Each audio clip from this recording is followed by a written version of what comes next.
Hello everyone, मेरा नाम अनूप पाठक और आज से जो है हम लोग यूट्यूब पे एक नया चैनल स्टार्ट कर रहे हैं जिसमें जो है बच्चों के लिए, मोस्टली अपर क्लासेस के बच्चों के लिए ऑनलाइन क्लासेस की व्यवस्था कराई जा रही है। ठीक है, तो मोस्टली जो है वो 9th-10th के बच्चों के लिए साइंस, मैथ्स और इंग्लिश जो है ना, इसमें क्या करेंगे, हम अपने बच्चों के लिए छोटे छोटे वीडियो जो है हर एक चैप्टर वाइज बना कर मैं डाला करूंगा। आप लोग उसे देखिए, पसंद आए तो लाइक, शेयर, सब्सक्राइब वगैरह करो और यदि कुछ लगे, खामियां लगे उसमें तो बताओ यार कमेंट सेक्शन में कि क्या क्या गलती है सर, इसको ठीक कर लो। ठीक है, करेंगे उसे वीडियो।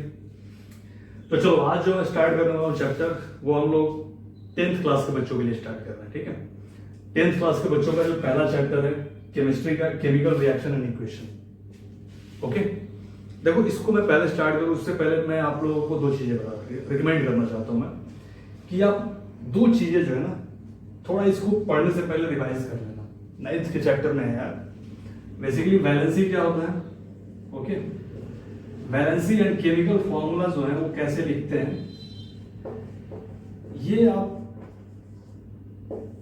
ये थोड़ा सा एक बार रिवाइज कर लेना। ओके, क्योंकि होता क्या है ना, क्योंकि ये देखो नाम से ही पता चल रहा है कि केमिकल रिएक्शन एंड इक्वेशन, इसमें इक्वेशंस वगैरह बहुत ज्यादा है।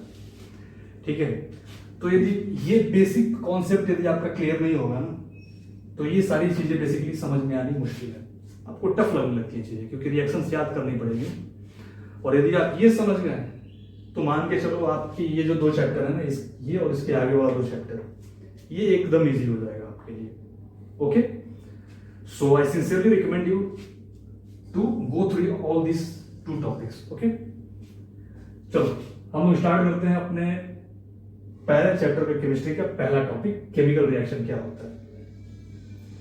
केमिकल रिएक्शन बेसिकली होता है कि जब दो सब्सटेंस जो है ना, दो सब्सटेंस रिएक्ट करके कोई तीसरा ही सब्सटेंस बना दे जिसकी प्रॉपर्टी एकदम ही अलग हो।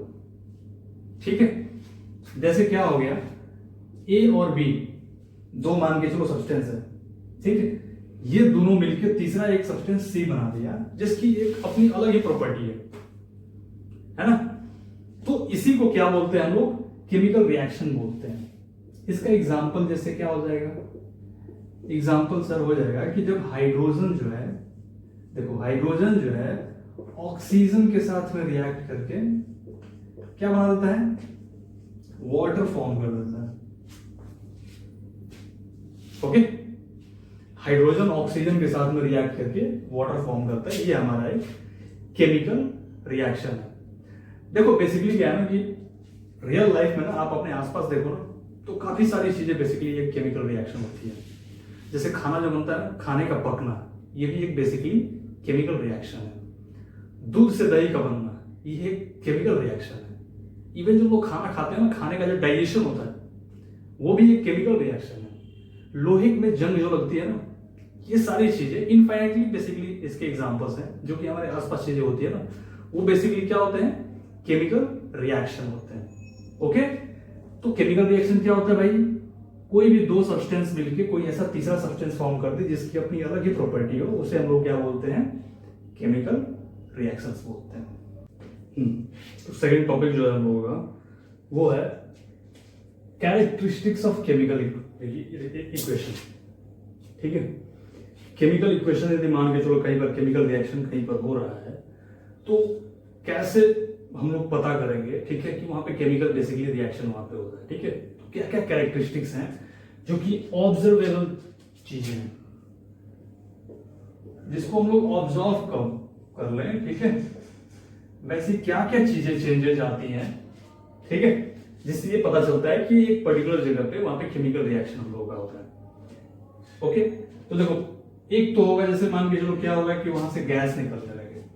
ठीक है, गैस निकलने लगे तो गैस निकलेगी तो यदि कहीं पर स्मेल टाइप का आने लगता है, और यदि पानी के अंदर में रिएक्शन हो रहा है तो यदि पानी के अंदर से गैस निकलेगा तो क्या होगा, बुलबुला छोड़ेगा। ओके, तो जैसे मान के चलो जिंक के ग्रेनुअल्स हैं, जिंक ग्रेनुअल्स जो है, यदि उनको हम लोग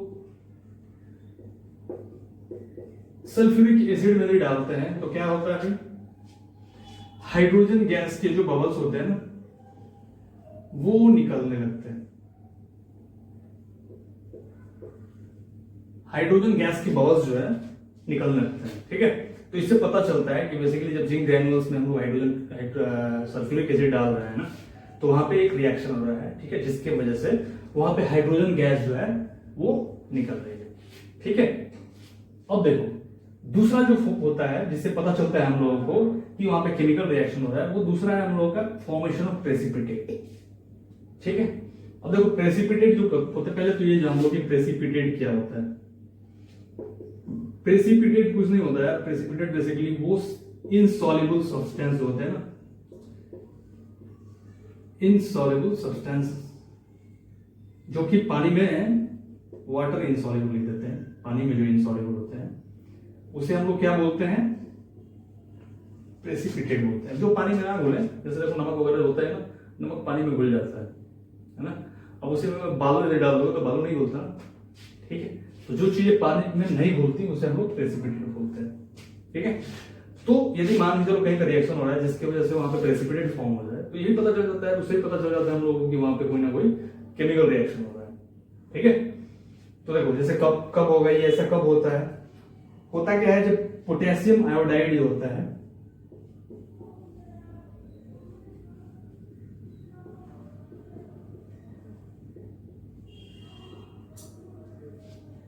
पोटेशियम आयोडाइड में जो है ना, जब लीड नाइट्रेट डालते हो तो एक इनसॉल्युबल सब्सटेंस फॉर्म होता है, ठीक है। पोटेशियम आयोडाइड में जब लीड नाइट्रेट डालते हैं हम लोग, तो लीड बेसिकली लीड आयोडाइड बन जाता है। तो वो जो होता है ना, लीड आयोडाइड जो फॉर्म होता है वो होता है आपका इनसॉल्युबल होता है, मतलब प्रेसिपिटेट फॉर्म हो जाता है। अब इन दोनों को मिला के ऐसा कोई चीज बन गया जो कि पानी में घुला ही नहीं, मतलब क्षण के बाहर आ गया, तो उससे पता चल जाएगा वहां पे रिएक्शन हो रहा है। तीसरा जो है कलर चेंज हो जाए, जैसे देखो पोटेशियम परमैंगनेट है ना,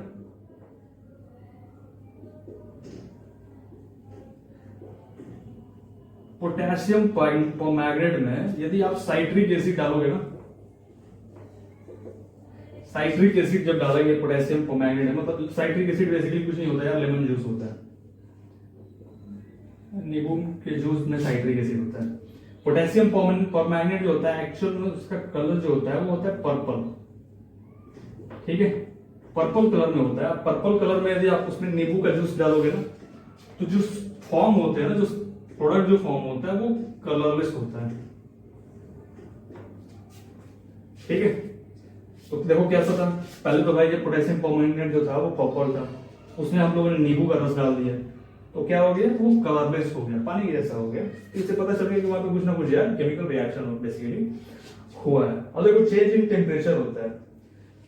आप लोगों ने क्विक लाइम या फिर चूना जानते हो ना, चूना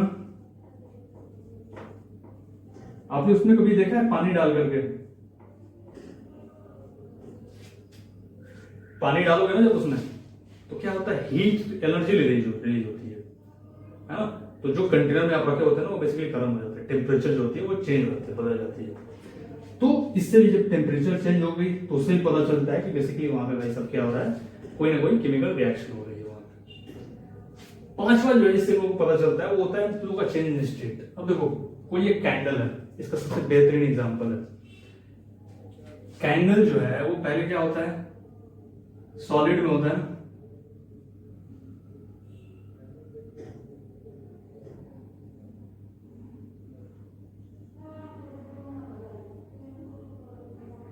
कैंडल जो होता है पहले सॉलिड में होता है, जब इसको जलाते हैं तो धीरे धीरे क्या बनने लगता है, ये लिक्विड बदल जाता है,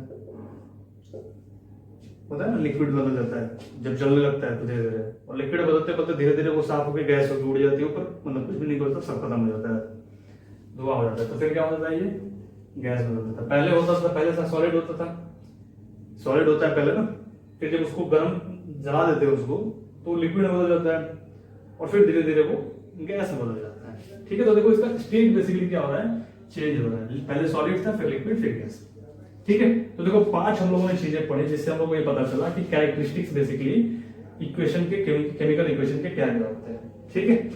पहला पहला हम लोगों का क्या था, इवोल्यूशन ऑफ गैस, जहां पे रिएक्शन होगी, यदि मान के चलो वहां पे गैस निकल रहा है या फिर पानी में है तो बुलबुले के फॉर्म में निकल रहा है, तो उससे क्या पता चलता है, तो वहां पे कोई ना कोई केमिकल रिएक्शन हो रही है वहां पे। फिर दूसरा जो था हम लोगों का फॉर्मेशन ऑफ प्रेसिपिटेट, जब यदि कोई प्रेसिपिटेट इनसॉल्युबल सब्सटेंस यदि कोई बन जाए तो उससे पता चलता है कि वहां पे बेसिकली कोई ना कोई केमिकल रिएक्शन हो रही है वहां पे।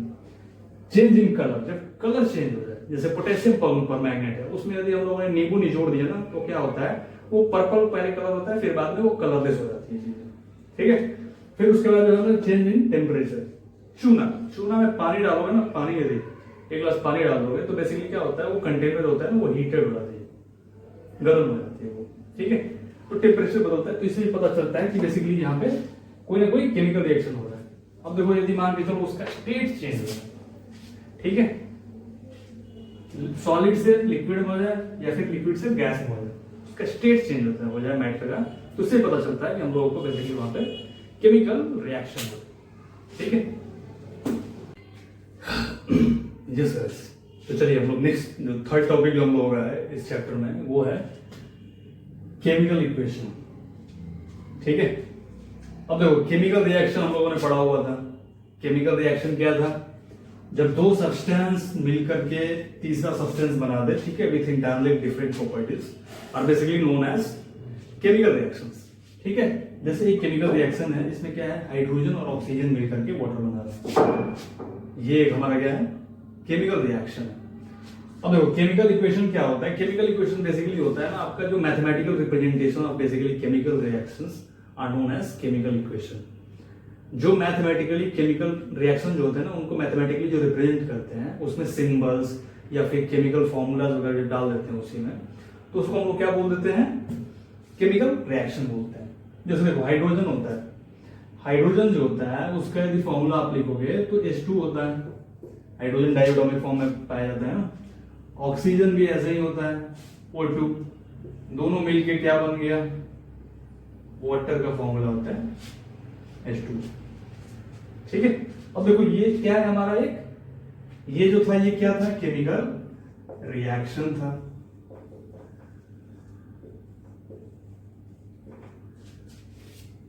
और ये जो हम लोगों का बन गया ये क्या है, केमिकल इक्वेशन है,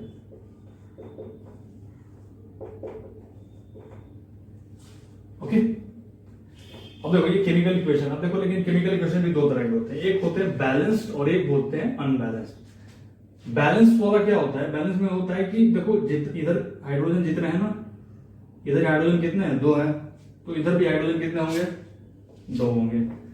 इधर इस साइड ऑक्सीजन 2 है, मतलब एरो के लेफ्ट साइड में भी ऑक्सीजन 2 है, तो एरो के राइट साइड में भी ऑक्सीजन 2 होने चाहिए, देखो इसमें 2 नहीं है, तो ये क्या है हमारा अनबैलेंस्ड है। जब दोनों साइड में किसी एक एलिमेंट्स के नंबर ऑफ एटम्स जो होते हैं वो बराबर बराबर होंगे तो उस क्या होता है, वो बैलेंस इक्वेशन बोलते हैं उसको।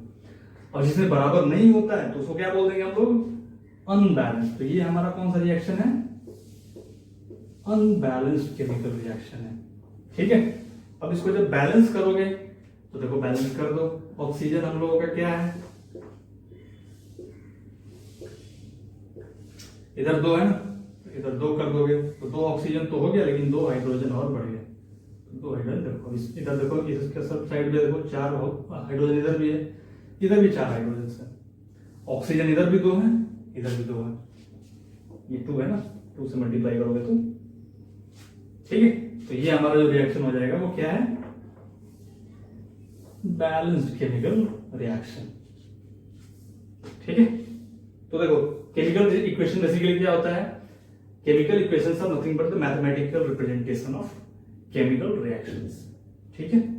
केमिकल रिएक्शंस को हम लोग वर्ड वगैरह में लिखते हैं ना, हाइड्रोजन और ऑक्सीजन मिलके वाटर बन गया। अब हाइड्रोजन ऑक्सीजन का जब फॉर्मूला जब उसी में पुट कर दोगे तो वो क्या बन जाएगा, हम लोगों का केमिकल इक्वेशन होता है। केमिकल इक्वेशन भी 2 तरह के होते हैं, एक हमारा होता है अनबैलेंस्ड और एक होता है बैलेंस्ड। अनबैलेंस्ड वाला क्या हो जाता है, जिसमें नंबर ऑफ एटम्स जो होते हैं ना दोनों साइड में, रिएक्टेंट और प्रोडक्ट साइड में बराबर बराबर नहीं होते हैं। नंबर ऑफ एटम्स यदि बराबर नहीं होंगे दोनों साइड में, रिएक्टेंट और प्रोडक्ट में, तो अनबैलेंस है। यदि दोनों के दोनों साइड में बराबर होंगे तो क्या हो जाएंगे, बैलेंस केमिकल रिएक्शन हो जाएंगे। तो हम लोगों ने अभी पढ़ा था तीसरे टॉपिक में कि केमिकल इक्वेशन क्या होता है, ठीक है। केमिकल इक्वेशन क्या होता है भाई, mathematical representation of chemical reactions are basically known as chemical equations. ठीक है, अब देखो केमिकल इक्वेशंस दो तरह के होते हैं, हम लोगों ने पढ़ा है हम लोगों ने। एक होता है बैलेंस और दूसरा होता है हम लोगों का अनबैलेंस। ठीक है, तो देखो जब कोई अनबैलेंस्ड केमिकल इक्वेशन हो तो उसको कैसे हम लोग बैलेंस करेंगे ये हम लोग थोड़ा सीख लेते हैं एक बार। ठीक है, देखो एक तो बेसिक से सिंपल सा नॉलेज है कि नंबर ऑफ एटम्स जो है हम लोग देख लेंगे। ठीक है, क्योंकि नंबर ऑफ एटम्स मान के चलो कैसे हैं, कौन कहां पे है, यदि वैसे टाइप के होंगे तो अब हम लोग सिंपल यदि कर लेंगे हम लोग, जैसे H2 प्लस O2 H2। ठीक है, इसमें क्या होता है कि जैसे देखो इसमें क्या होता है, नंबर ऑफ एटम्स जैसे होंगे ना वो हम लोग मिला लेंगे। जैसे वो हाइड्रोजन तो हाइड्रोजन दोनों साइड में अभी सेम है। ठीक है, लेकिन ऑक्सीजन देखो, ऑक्सीजन इधर रिएक्टेंट साइड में 2 है और इधर कितने हैं, 1 है, तो 2 से मल्टीप्लाई कर दो। इधर 2 ऑक्सीजन इधर हो गए, इधर भी 2 ऑक्सीजन हो गए। लेकिन देखो अब इधर देखो हाइड्रोजन क्रॉस वेरीफाई करोगे जब, तो हाइड्रोजन इधर तो अब 4 हो गए, हाइड्रोजन इधर 4 हो गए। ठीक है, और इधर हाइड्रोजन कितने हैं, 2 हैं। हाइड्रोजन इधर कितने हैं, 2 हैं। देखो अब इसको क्या कर लेंगे, जब इधर मल्टीप्लाई कर दोगे 2 से तो हमारा क्या हो जाएगा, नंबर ऑफ एटम्स हाइड्रोजन के इधर भी हो गए 4 और इस साइड में हम लोग के नंबर ऑफ एटम्स हो गए 4। ठीक है, तो अब जो हम लोग ये इक्वेशन को क्या बोलेंगे, टोटली बैलेंस्ड इक्वेशन बोलेंगे। अब जो नेक्स्ट हम लोग जो पढ़ेंगे, एक और मेथड में पढ़ेंगे, वो आप लोगों का यूज होगा, उसका यूज आप लोग करोगे थोड़े जो कॉम्प्लेक्स केमिकल रिएक्शंस होते हैं ना, कॉम्प्लेक्स केमिकल इक्वेशंस होते हैं, उसको बैलेंस करने में। क्योंकि उसको बैलेंस करने में इस तरीके से बैलेंस करने जाओगे ना हीट एंड ट्रांसफर से, तो काफी एक्चुअली परेशानी आ जाती है, इशू आ जाते हैं, वो होते नहीं है। ठीक है, तो देखो इसको कैसे करते हैं, इसको बैलेंस कैसे करेंगे हम लोग। देखो इसमें होता क्या है ना कि पहले तो देखो इसको कोएफिशिएंट मान लो, ए बी और सी ऐसे कर करके जितने भी होंगे, जैसे मान लो चलो इधर यदि H2 के बाद और भी कुछ यदि होता होगा, ठीक है, तो उसमें क्या कर देते हैं, आप DE बना करके लेकर चले जाते हैं, आगे लेकर जाते हैं। ओके, तो देखो अब देखो इसमें क्या है, अब हाइड्रोजन है हम लोग के पास, कितने एलिमेंट्स है इसमें, एक तो हाइड्रोजन है और एक है ऑक्सीजन। हाइड्रोजन है और ऑक्सीजन है, तो ऐसे बना लो। ठीक है, 2 एलिमेंट्स है हम लोग पूरे इक्वेशन में, एक हाइड्रोजन है और ऑक्सीजन है। देखो इधर रिएक्टेंट साइड में कितने हाइड्रोजन है, 2, और ए से मल्टीप्लाई करेंगे तो 2A जो है एलिमेंट्स है हाइड्रोजन के। इधर देखो कितने हैं, प्रोडक्ट साइड कितने हैं, 2C। ठीक है, 2 कैंसिल, तो A इक्वल टू C आ गया। इधर देखो रिएक्टेंट साइड में ऑक्सीजन कितने हैं हमारे, 2B हैं, ऑक्सीजन इधर कितने हैं, C। ठीक है, अब देखो ये हम लोगों का इक्वेशन आ गया, 2 इक्वेशन आ गए, A इक्वल टू C और 2B इक्वल टू C। ठीक है ना, अब देखो इसमें जो term A B C D में जो सबसे ज्यादा बार होगा ना, उसको हम लोग क्या कर लेंगे, 1 मान लेंगे। ओके, जैसे देखो A इसमें कितने बार है, 1 बार है, B भी क्या है, 1 बार है, लेकिन C जो है वो 2 बार है, तो C को क्या कर लेंगे हम लोग, लेट कर लेंगे, C को 1 मान लेंगे। ठीक है, अब देखो इस इक्वेशन में पुट करो तो A इक्वल टू कितना आ जाएगा, 1 आ गया, C इक्वल टू हमारा 1 है, इस इक्वेशन में डालो तो क्या आ जाएगा, 2B इक्वल टू 1, तो B इक्वल टू 1/2 आ जाएगा। अब देखो A B और C ये तीनों के वैल्यूज हम लोग के आ गए, और तीनों के वैल्यूज को उसमें क्या करोगे, इक्वेशन में पुट कर दो। A की वैल्यू कितनी आई है हमारी, 1, तो 1 लिखो या ना लिखो कोई बात नहीं है। B की वैल्यू कितनी आई है, हाफ आई है, हाफ for 2। C की वैल्यू कितनी है, 1 लिखो ना लिखो कोई मतलब नहीं है। ठीक है, अब देखो यदि जब इस फॉर्म में आए ना, ठीक है, तो नीचे वाले जितने भी टर्म्स है, जैसे इसमें तो एक ही है, ठीक है, नीचे वाले जितने भी टर्म्स होंगे उसको क्या करेंगे हम लोग, उसके एलसीएम ले लेंगे। ठीक है, जैसे मान के चलो नीचे इधर भी 1/4 आ जाता, ठीक है, और यहाँ पे 1/6 आ जाता, तो 2, 4 और 6 का बेसिकली एलसीएम निकाल लेते हैं, और जो एलसीएम आता ना 12, तो उसको डिनोमिनेटर करने के लिए हम लोग वैसे कर देते हैं। लेकिन यहाँ पर जैसे 2 है तो क्या करेंगे, 2 से मल्टीप्लाई कर दो इसको, 2H2, देखो 2 में इससे मल्टीप्लाई करो तो 2 और 2 कट जाएगा, तो केवल O2 हो जाएगा, 2H2, 2 से H2 मल्टीप्लाई कर दिए। तो ये देखो एक बैलेंस केमिकल इक्वेशन हम लोगों का तैयार है। ठीक है, तो ये वाला जो मेथड है ना जो अभी मैंने बताया, इसका कॉम्प्लेक्स वगैरह के लिए सॉल्व करने के लिए यूज कर लेना आप लोग। यदि मान के चलो कोई सिंपल सा जैसे H2 + O2 = 2H2O वगैरह वाला जैसे है, यदि इसको आप लोगों को बेसिकली जब बैलेंस करना होगा तो इसको आप लोग सिंपली कर लेना, इतना मतलब कॉम्प्लेक्स मेथड यूज करने की जरूरत नहीं है। लेकिन यदि मान के चलो कहीं यदि आप फंस रहे हो, ठीक है, लग रहा है कि यार होगा कि नहीं होगा, तो उसमें सिंपल सा ये ट्रिक लगाना, तुरंत आप लोगों का आ जाएगा। ठीक है, हाँ चलिए बच्चों, नेक्स्ट जो टॉपिक हम लोगों को पढ़ना है वो है हम लोगों का कि कैसे किसी इक्वेशन को इंफॉर्मेटिव कैसे बनाते हैं। ठीक है, तो ज्यादा इंफॉर्मेटिव बनाने के लिए बेसिकली 3 चीजें जो है इक्वेशन में हम लोग लिख सकते हैं, ऐड कर सकते हैं। ठीक है, तो पहला जो है वो है कि जितने भी एलिमेंट्स या फिर कंपाउंड्स हम लोग इक्वेशन में यूज कर रहे हैं उसकी स्टेट क्या है। ठीक है, ये हम लोग इसमें बना सकते हैं। जैसे देखो हमने पढ़ा है ना, कार्बन ऑक्सीजन के साथ में रिएक्ट करके carbon dioxide gas carbon dioxide बनाता है। ठीक है, लेकिन अब इसमें कार्बन किस स्टेट में है, लिक्विड है, सॉलिड है, गैस है, ऑक्सीजन किस स्टेट में है, कार्बन डाइऑक्साइड किस गैस में है, बेसिकली ये सब हम लोग इस इक्वेशन में दिखा सकते हैं। तो देखो जैसे सॉलिड के लिए हम लोग क्या यूज करते हैं भाई, सॉलिड के लिए इसका पहला लेटर एस यूज करते हैं, लिक्विड के लिए इसका पहला एल, और गैस के लिए क्या यूज करते हैं, इसका पहला लेटर जी। ठीक है, इजी है, सॉलिड का एस पहला लेते हैं, लिक्विड का एल और गैस का जी। तो देखो कार्बन जो होता है ये सॉलिड स्टेट में होता है, ऑक्सीजन हमारा गैस स्टेट में होता है, कार्बन डाइऑक्साइड भी गैस स्टेट में होता है। अब पूछोगे भाई साहब ये कैसे लिख दिया सर आपने, यार देखो ये तो याद करना पड़ेगा ना, इसका कुछ नहीं है। कार्बन बेसिकली देखो कोयला होता है, कोयले को जब गर्म करते हो तो कार्बन डाइऑक्साइड गैस निकलती है। ठीक है, वही। ठीक है, तो देखो इससे क्या होता है कि फिजिकल जब स्टेट डाल देते हैं थोड़ा इंफॉर्मेटिव हो गया। पहले नहीं पता था कि ये क्या हो रहा है, पहले नहीं पता था कि हम लोग कार्बन, ऑक्सीजन और CO2 जो है वो किस बेसिकली स्टेट में है। ठीक है, अब इससे ये पता चल गया कि कार्बन, ऑक्सीजन और CO2 जो है हमारा किस फिजिकल स्टेट में है। सेकेंड आता है हीट एक्सचेंज।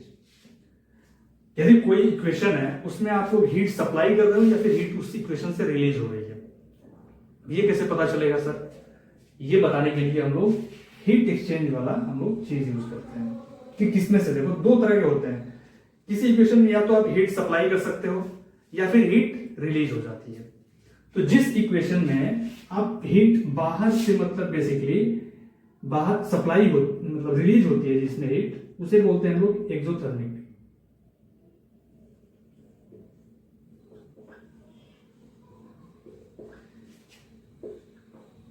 वो इक्वेशन जिसमें हीट जो है ना बाहर निकलती है, एक्सो मतलब देखो बाहर होता है।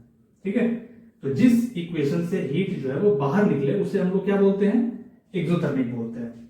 अब देखो एक्सोथर्मिक का एक बहुत ही इंपॉर्टेंट एग्जांपल है कंबशन ऑफ फूड। ठीक है, ये एक इंपॉर्टेंट टॉपिक है, थोड़ा आप लोग देख लेना।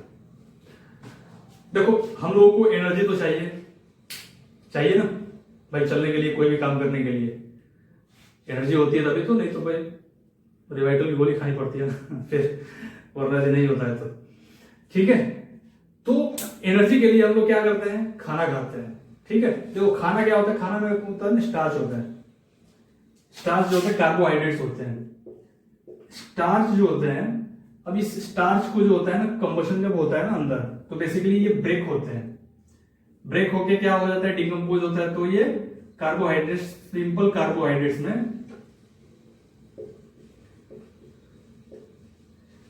कार्बोहाइड्रेट्स में ब्रेक होते हैं। ठीक है, जब ये फर्दर डिकम्पोज होते हैं तो क्या करते हैं, उसमें एनर्जी रिलीज होती है। ठीक है, अब देखो ये जब कार्बोहाइड्रेट्स डिकम्पोज होते हैं तो क्या होता है, एनर्जी रिलीज होती है। तो एनर्जी रिलीज यदि हुई मतलब हीट रिलीज हुआ जब, तो कौन सा रिएक्शन हो गया, एक्सोथर्मिक रिएक्शन हो गया। तो जो कंबशन ऑफ फूड बेसिकली है वो एक एग्जांपल है हम लोगों का एक्सोथर्मिक रिएक्शन का एग्जांपल है। ठीक है, अब इंडोथर्मिक क्या होता है सर, इंडोथर्मिक वैसे रिएक्शन जिसमें हीट जो होता है ना सप्लाई करते हैं लोग, हीट जो होता है ना सप्लाई करते हैं लोग सर, उसको हम लोग क्या बोल देते हैं, इंडोथर्मिक रिएक्शन। ठीक है, अब देखो कैल्शियम कार्बोनेट जो है उसको गर्म करोगे ना बीकर में लेकर के, तो कैल्शियम ऑक्साइड और कार्बन डाइऑक्साइड गैस बन जाती है। ठीक है, तो ये एक एग्जांपल है हम लोग का क्या, इंडोथर्मिक रिएक्शन का। ठीक है, देखो जब हीट जब देते हैं ना हम लोग इंडोथर्मिक में रिएक्शन में, हीट जो है लेफ्ट साइड में लिखते हैं या फिर एनर्जी, और जब एनर्जी रिलीज होती है तो उसको प्रोडक्ट साइड में लिखते हैं। ओके, अब चलिए तीसरा हम लोग देख सकते हैं कि कंडीशंस, किस कंडीशन में बेसिकली एक हम लोगों का रिएक्शन चल रही है वो हम लोग लिख सकते हैं। तो देखो पहले उसमें एक टर्म है कैटलिस्ट, क्या होता है ये आप जान लो। कैटलिस्ट क्या होता है, कोई भी रिएक्शन को फास्टर कराने में, तेजी से कराने के लिए हम लोग कैटलिस्ट का यूज करते हैं। जैसे कैटलिस्ट क्या होता है ना, जैसे मान के चलो कोई एक रिएक्शन यदि मान के चलो 1 घंटे में हो रही है ना, अब जल्दी से हमें कहीं जाना हो तो जाना है तो जल्दी कराना पड़ेगा ना सर, तो जल्दी कराने के लिए जब यदि कैटलिस्ट डाल दोगे ना, एक कैटलिस्ट होता है उसको जल्दी डाल दोगे ना तो आधे घंटे में हो जाएगा। ठीक है, तो उसे हम लोग बोलते हैं कैटलिस्ट बोलते हैं। ये क्या करते हैं, रिएक्शन को फास्ट करता है ये। ठीक है, मेक्स रिएक्शन फास्टर। ठीक है, अब देखो इसका एक इंपॉर्टेंट एग्जांपल है कि फोटोसिंथेसिस। फोटोसिंथेसिस में देखो क्या होता है, फोटोसिंथेसिस आपने जानते हो ना कि फोटोसिंथेसिस प्लांट्स में जो होता है ना, जो अपना खाना बनाते हैं वो क्या करते हैं कि कार्बन डाइऑक्साइड जो है अपना एनवायरमेंट से लेते हैं और जड़ जो होता है पानी से लेता है। ठीक है, H2O लेकर के वो अपना क्या करते हैं, खाना बनाते हैं जिससे उनको एनर्जी मिलती है और फिर वो ऑक्सीजन गैस रिलीज करते हैं। ठीक है, वो ऑक्सीजन गैस रिलीज करते हैं, तो वो किसके प्रेजेंस में करते हैं, सनलाइट और क्लोरोफिल के प्रेजेंस में करते हैं रिएक्शन। तो देखो ये जो है हमारा क्या है, ये रिएक्शन होता है, और ये जो है हमारा ये क्या है, ये हम लोगों का कंडीशन है कि सनलाइट के प्रेजेंस में और क्लोरोफिल एक्ट करता है क्या, as a catalyst. Basically chlorophyll acts as a catalyst which happens in the photosynthesis process. Alright, so basically there are 3 things that we use to make any equation more informative. What are those 3 things? The first thing is physical state. To express the physical state of any compound of any element, basically we use S for solid, we use L for liquid, and we use G for the gaseous state. ठीक है, second example क्या है हम लोगों का, heat exchange. Heat exchange में क्या होगा, 2 चीजें होती हैं, या तो हीट आप लोग दो या फिर हीट उसमें से निकले। ठीक है, तो जिसमें से हीट निकलती है उसे बोलते हैं सर एक्सोथर्मिक, और जिसको हम लोग हीट देते हैं वो होता है इंडोथर्मिक। और फिर तीसरा है कंडीशन, जिसमें कैटलिस्ट या फिर प्रेशर वगैरह जिसमें यूज कर मतलब दिखाना होता है तो वो यूज करते हैं, तो वो होता है कंडीशन। ठीक है,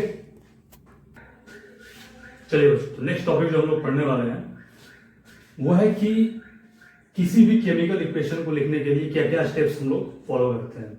ठीक है, देखो तो पहला स्टेप जो है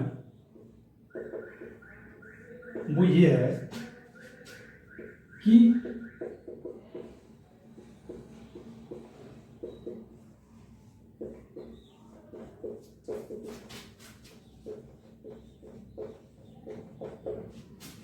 केमिकल रिएक्शन जो है ना उसको वर्ड्स में लिख। ठीक है, वर्ड्स में लिख लो, मतलब क्या हो गया, हाइड्रोजन जो है ऑक्सीजन के साथ में रिएक्ट करके वाटर बनाता है। केमिकल रिएक्शन लिख लो, ठीक है ना, बेसिकली केमिकल रिएक्शन को वर्ड्स में लिख लो। फिर उसके बाद क्या करो, स्टेप 2 में क्या करेंगे, इस केमिकल रिएक्शन जो है इसमें क्या करेंगे, put the formulas and symbols in the reaction. Chemical reaction के ऊपर हम लोग लिखा है उसमें फॉर्मूला और इक्वेशन सिंबल्स को डाल दो। जैसे हाइड्रोजन को होता है H2 होता है, ऑक्सीजन को O2 और वाटर का H2O। ठीक है, फिर स्टेप 3 क्या होगा कि अब इसको बैलेंस कर दो।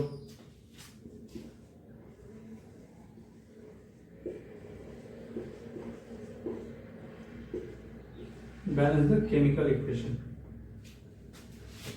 ठीक है, तो बैलेंस कर लो।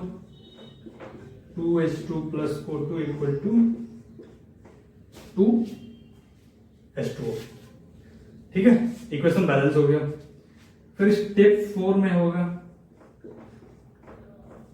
कि कंडीशंस को मेंशन करो।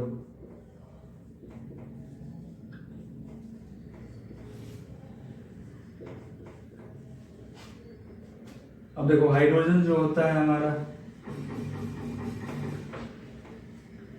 ये गैसीय स्टेट में होता है, ऑक्सीजन भी गैसीय स्टेट में होता है, और जो वाटर बनता है वो हमारा लिक्विड स्टेट में होता है। ठीक है, तो किसी भी केमिकल इक्वेशन को लिखने के लिए बेसिकली 4 स्टेप होते हैं। पहला स्टेप जो है हम लोगों का वो क्या है कि केमिकल रिएक्शन जो है उसका वर्ड्स में लिख लो।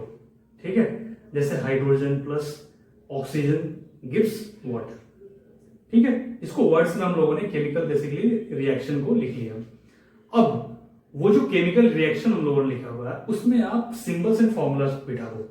हाइड्रोजन का जो फॉर्मूला होता है H2, ऑक्सीजन का फॉर्मूला होता है O2, और वाटर का फॉर्मूला जो होता है H2O, वो हम लोग बिठा देंगे।